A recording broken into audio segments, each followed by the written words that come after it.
Gym करतोय. घडीची सर्वात मोठी बातमी. बऱ्यापैकी मी स्वतः वजन माझं कमी केलंय. असंही सर्व क्षेत्रातलं आपलं वजन कमी झालं होतं.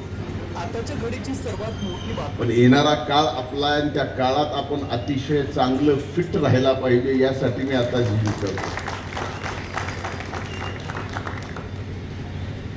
कारण मागच्या 1-1.5 वर्षामध्ये माझ्या मोठी बातमी. जीवातल्या जिवलग सहकार्याने सुद्धा मला भेटल्यावर एकच प्रश्न विचारावा की भाऊ तब्येत कशी आहे.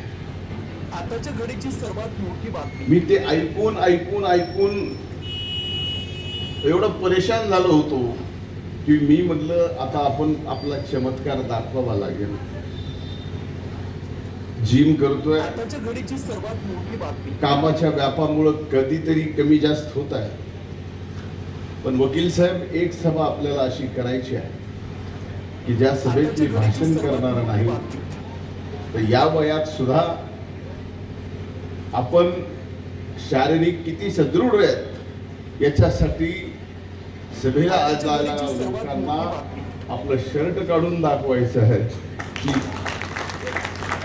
माझी तब्येत कशी हे तुम्ही विचारलं की माझी तब्येत अशी आहे एवढं दाखवायचं. जय हिंद जय महाराष्ट्र. आताच्या घडीची सर्वात मोठी बातमी.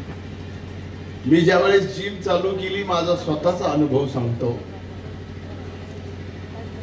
मी वयाच्या म्हणजे वर्गाच्या 8वी पासून आताच्या घडीची हनुमान व्यायाम शाळेत अविनाश गवळी आणि मी सायकलवर जायचो. तिथपासून मी माझ्या व्यायामाची सुरुवात केलेली.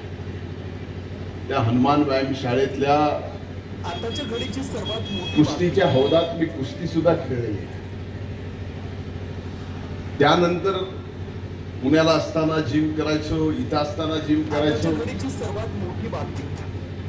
आता तर जिम करत असताना स्वतःला ज्यावेळेस आपण पाहतो त्यावेळेस आता मी आताच्या घडीची सर्वात जीवनात जे मला कधी जमलं नाही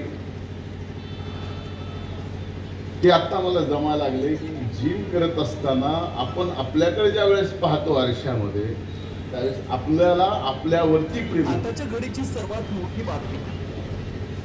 आणि माझ्या बाबतीत का घडलं.